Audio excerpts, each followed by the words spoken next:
mga idol, magandang araw sa ating lahat. Kumusta ang Pilipinas? Pag-usapan natin yan. Kumusta ang meeting ni Abanse kagabi mga idol? Kumusta ang mga plataforma at mga susuportahan nating kandidato sa 12 nitong Mayo?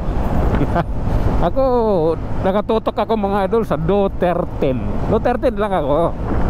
Doon lang ako. Pero mga idol, medyo na ano lang, di ako nakapag-upload ng 2 araw kasi may problema sa pag-i-edit ko, no. Pero yung speech ni Hanilet Abansenya at sa kanya ang anak na si Kitty Duterte, iba yung speech ng taong hindi politiko mga idol, yung galing sa puso. Iba yung dating. Kasi sa totoo lang mga idol, lalaki ako pero putang ina, umiyak ako doon sa speech niya ni Hanilet. Naiyak ako doon kahit tong una pa lang mga idol, nung sa Quezon City, tapos tong sa Bulacan. Nakakayak mga idol kasi tagos sa puso yung mga sinabi niya.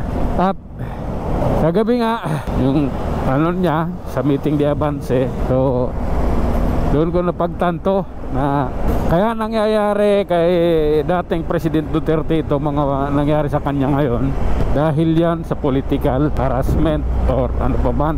At yan ay pinagplanuhan ng mga nakakataas, yung mga nakaupo, at yan ay ginastusan ng malaking halaga, diba? Sinabi rin niya yung mga ni Hanilet na ilaglag mo lang si dating President Duterte kahit magkano sabihin mo, diba? Sinabi niya yon. Kinausap si Pastor Apollo Sikibuloy ng executive branch na ilaglag mo lang kahit magkano, bibigyan ka namin. Pero hindi niya nilaglag yung kaibigan niya mga idol, wala siyang paki doon. Kaya kung ano nangyari kay Pastor Kibuloy ngayon, yan ay dahil sa politika, at yan ay dahil sa pagiging magkaibigan nila ni dating President Duterte. Lahat ng yan, yung pangyayari sa buhay nila ngayon, yan ay kagagawan ng politikong nakaupo ngayon. Nakakalungkot isipin, pero gano'n ang politika dito sa atin, na kapag malakas ka, mataas ka, pinagkakaisahan ka nila, kailangang mawala ka, kailangang sirain ka nila. Yan ang nangyayari kay dating President Duterte at yung kaibigan niyang si Pastor Apollo Sikibuloy. Dahil yung isa hindi pumayag na ilaglag yung kaibigan niya, kaya siya kinasuhan, kinulong. Nilusob yung kanyang simbahan, pinagkaisahan siya, kaya nasa kulungan siya ngayon. Yan yung pinakamanong problema natin mga idol. Kaya itong eleksyon na ito, kailangan babawi talaga tayo. Kailangan iparamdam natin na ang PDP ay sulit at ang mga Duterte ay minahal ng masang Pilipino. Kailangan maramdaman nila yan mga idol. Kailangan makaganti tayo sa ginawa nila. Kailangan malalasap nila sa eleksyon na ito kung ano ang PDP, kung ano at kung sino ang mga DDS. Dahil kita naman natin diba?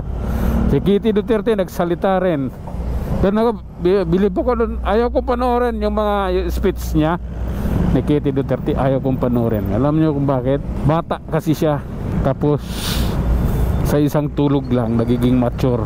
Nagiba yung aura niya, nagiging matured siya, at umakyat siya dun sa stage, nag-speech na kung saan tagos yung mga sinasabi niya. Tulad din sabi ng nanay niya, yung anak ko bibi pa lang, biglang naging matured. Dahil yan sa ginawa ng mga politiko doon sa tatay niya. Nakakalungkot mang isipin, pero yun yung katotohanan. At balang araw, pag tinahak niya yung landas ng tatay niya, humanda yung mga kinaapu-apuhan. Talagang babanat at babanat yan. Sabi sa inyo, pag yan ay gumanti, pag yan ay nakaupo, kumanda na lang kayo, dahil mayroon talaga kayong paglalagyan sa pamilyang sinira ninyo. Hanggang dito na lang mga idol. Medyo grabe na, matindi ng traffic dito sa Q-Mart Cubao.